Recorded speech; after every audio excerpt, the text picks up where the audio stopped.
Grabe ang ulan guys, oh. Hindi kami makalakad sa simbahan.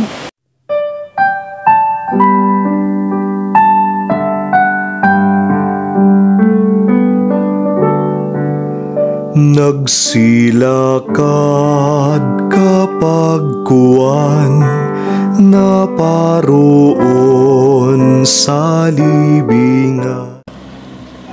Ayan, so kinuha na namin yung karo sa bisita.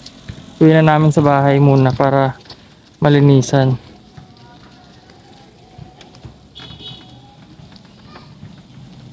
$26 ano? $27 ah. Tao pa na rin.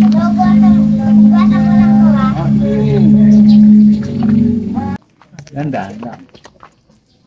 Para hindi gumagalap.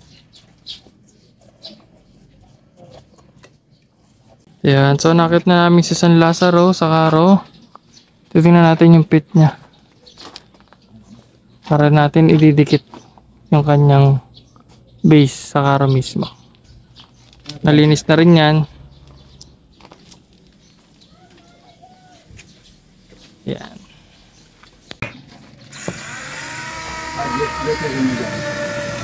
Lalagay na?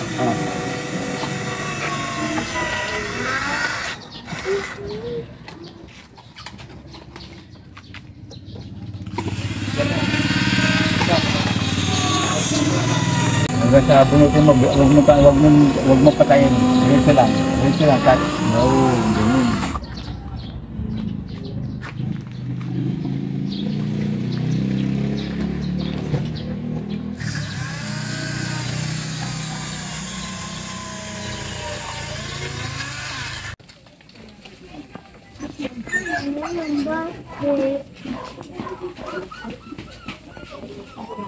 Video ka lang mga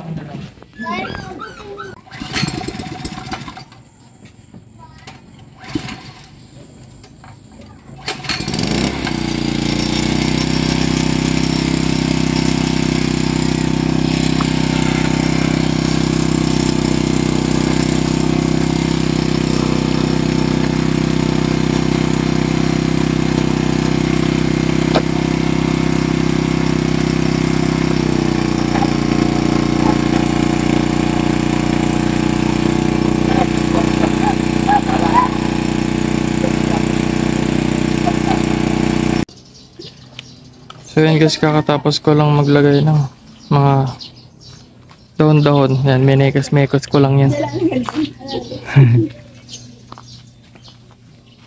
Mukha naman siya okay. Buti lang maraming damo sa likod ng bahay. Okay guys, so tapos na tayo mag-ayos ng karo. Meron na rin sayal. Ay, mga dahon to sa likod ng bahay. Saka pako. Maganda naman siya. Tapos peace lily. Ayan. Yung ginawa nating ito, mga art na to, nilagyan ko ng plastic muna at nilagay sa lilim muna, lalo na yung unahan kasi para hindi malanta ng araw. Yan, so kulay gray. Yan, dito lalagyan generator mamaya.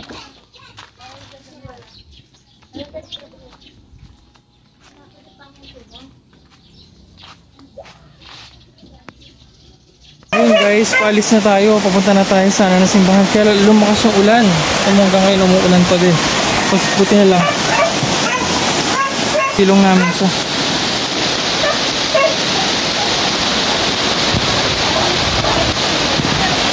Ay. Mama?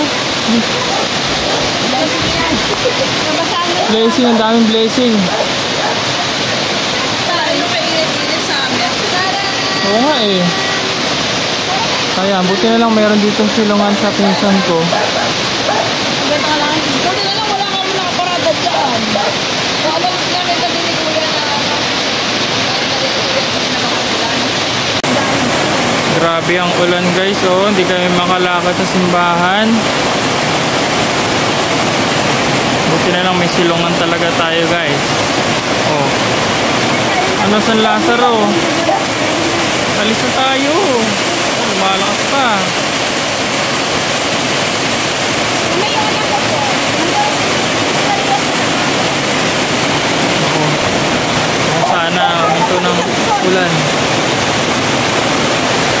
naman. Pero sana ibuhos na lahat para nakakalungkot guys kasi unang prosesyon. Pero ayun nga, lawas sa panahon syempre. Lazaro, sana huminto na yung ulan. Salamat, nakaalis din po kami. Kaya papunta na kami ng simbahan.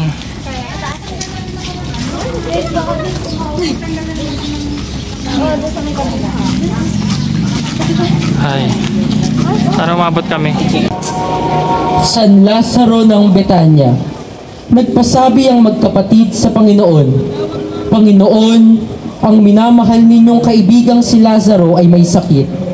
Nang marinig ito, sumagot si Jesus, hindi niya ikamamatay ang sakit na ito. Nangyari iyon upang maparangalan niya ang Diyos at sa pamamagitan nito'y maparangalan ang anak ng Diyos. Ang kaibigang mahal ni Jesus, kasama ni Maria at Marta na taga Betania, siya ang muling binuhay ng Panginoon matapos mamatay at malibing ng 4 na araw.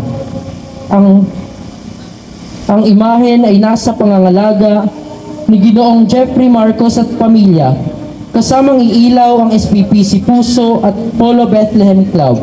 San Lazaro ng Betania, ipanalangin mo kami.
Ha?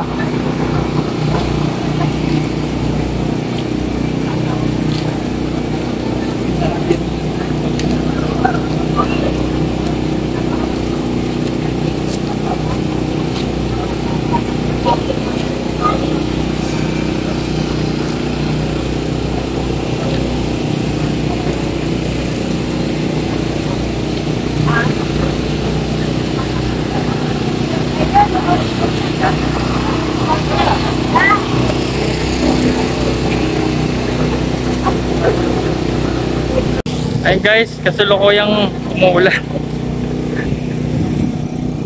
Basa na. Inayaan na namin. Ano, ito mo? Ako, pagkakas ka. Pagkakas mo ba yan?